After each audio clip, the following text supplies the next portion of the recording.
భారతదేశంలో లోక్సభ ఎన్నికల కోలాహలం చివరి దశకు చేరుకుంది.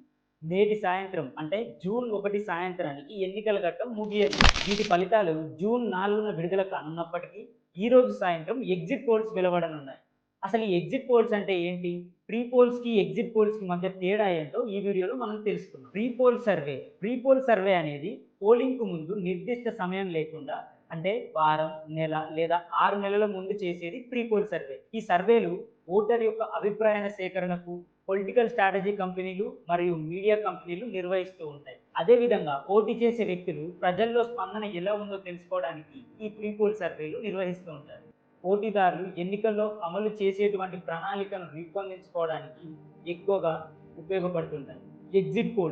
ఎగ్జిట్ పోల్స్ పోలింగ్ రోజున సెలెక్టెడ్ పోలింగ్ బూత్లలో ఓటర్లు పోలింగ్ స్టేషన్ల నుండి బయటకు వచ్చిన వెంటనే ఎన్నికల ఫలితాల యొక్క నిజ సమయ స్నాప్‌షాట్‌ను అందజేస్తూ వాస్తవానికి వారు ఎవరికి ఓటేశారో ఓటర్లను అడిగి తెలుసుకొని వాటి క్యాలిక్యులేషన్స్‌ని బట్టి ఎగ్జిట్ పోల్స్‌ను విడుదల చేస్తారు. ఒపీనియన్ పోల్స్ అనేవి ఒక సామాన్య ఓటర్ ప్రవర్తనను అంచనా వేస్తే, ఎగ్జిట్ పోల్స్ అనేవి అసలైన ఓటింగ్ ప్యాటర్న్‌ను రిఫ్లెక్ట్ చేస్తాయి. భారతదేశం యొక్క మొదటి ఎగ్జిట్ పోల్ 1957లో రెండవ లోక్సభ ఎన్నికల సమయంలో Indian Institute of Public Opinion ద్వారా నిర్వహించబడింది. అయితే ప్రభుత్వ యాజమాన్యంలోని దూరదర్శన్ దేశవ్యాప్తంగా ఎగ్జిట్ పోల్స్ నిర్వహించాలని Centre for the Study of Developing Societies CSDSని కోరడంతో satellite TV exit polls popular అయ్యాయి. ఈ ఎగ్జిట్ పోల్స్ నిర్వహించే సమయంలో కొన్నిసార్లు స్పష్టమైన ఓట్ షేర్ మరియు సీట్ల ఫలితాలను అంచనా వేయడం కష్టంగా కూడా మారుతుంది.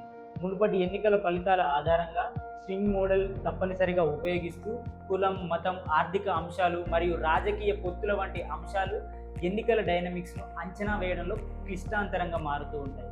అయితే ఇప్పుడు కొంత టెక్నాలజీ మెరుగుపడి కాల్ బ్యాక్లు మరియు వాట్సాప్ గ్రూప్ సర్వేలు ఇలాంటివి కొన్ని వచ్చినా కొన్నిసార్లు ఎన్నికల సర్వేలో అక్యురసీ లేకుండా పోతుంది. ఈ సవాల్ను అధిగమించి ఫలితాలు అంచనా వేయడానికి యూనివర్సల్ మెథడ్ లేదా కంటిన్యూస్ ఇన్నోవేషన్స్ అనేవి చాలా అవసరం. అయితే ఈ ఎగ్జిట్ పోల్స్ ప్రజా ప్రాతినిధ్య చట్టం 1951లోని సెక్షన్ 126A వంటి అనేక నిబంధనలకు కట్టుబడి ఉంటాయి. ఈ నిబంధనల ప్రకారం పోలింగ్ పూర్తయ్యే వరకు ఎగ్జిట్ పోల్స్ను విడుదల చేయకూడదు. తొలి దశ పోలింగ్ ప్రారంభమై చివరి దశ పోలింగ్ ముగిసిన తర్వాత 30 నిమిషాల వరకు ఎగ్జిట్ పోల్స్పై నిషేధం ఉంటుంది. ఎన్నికలు పూర్తి కాకుండానే ఎగ్జిట్ పోల్స్ విడుదల చేస్తే అది తర్వాత దశల్లో జరిగే పోలింగ్పై ప్రభావం చూపే అవకాశం ఉంటుంది. అందుకని ఈ నిషేధం విధించారు. భారత్తో పాటు UK, Italy, France, Germany, Singapore, దక్షిణ ఆఫ్రికాలలో కూడా ఓటింగ్ పూర్తి అవ్వకముందే ఎగ్జిట్ పోల్స్ వెల్లడించడం నిషేధం. ఇక ప్రీ పోల్ సర్వేలతో పోలిస్తే ఎగ్జిట్ పోల్స్లో కొంత ఖచ్చితత్వం ఉంటుంది. ఎగ్జిట్ పోల్ అంచనాలు దాదాపు ఎన్నికల ఫలితాలకు దగ్గరగా ఉంటాయి. అలా అని ఎగ్జిట్ పోల్స్ ప్రతిసారి నిజమవుతాయని కూడా చెప్పలేము.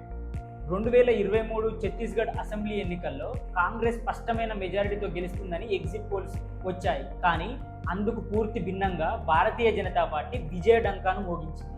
ఇలా ఎగ్జిట్ పోల్స్కు భిన్నమైన ఫలితాలు రావడం చాలా తక్కువ. ఇక 2019 ఎగ్జిట్ పోల్స్లో India Today, Axis My India సర్వేలో ఎన్డీఏకి 339 నుంచి 365 సీట్లు వస్తాయని, యూపీఏకి 77 నుంచి 108 సీట్లు వస్తాయని, సి ఓటర్ సర్వేలో ఎన్డీఏకి 287, యూపీఏకి 108 సీట్లు వస్తాయని ఎగ్జిట్ పోల్స్ వెలువడ్డాయి. కాగా ఫలితాల్లో ఎన్డీఏకి 353, యూపీఏకి 91 సీట్లు వచ్చాయి.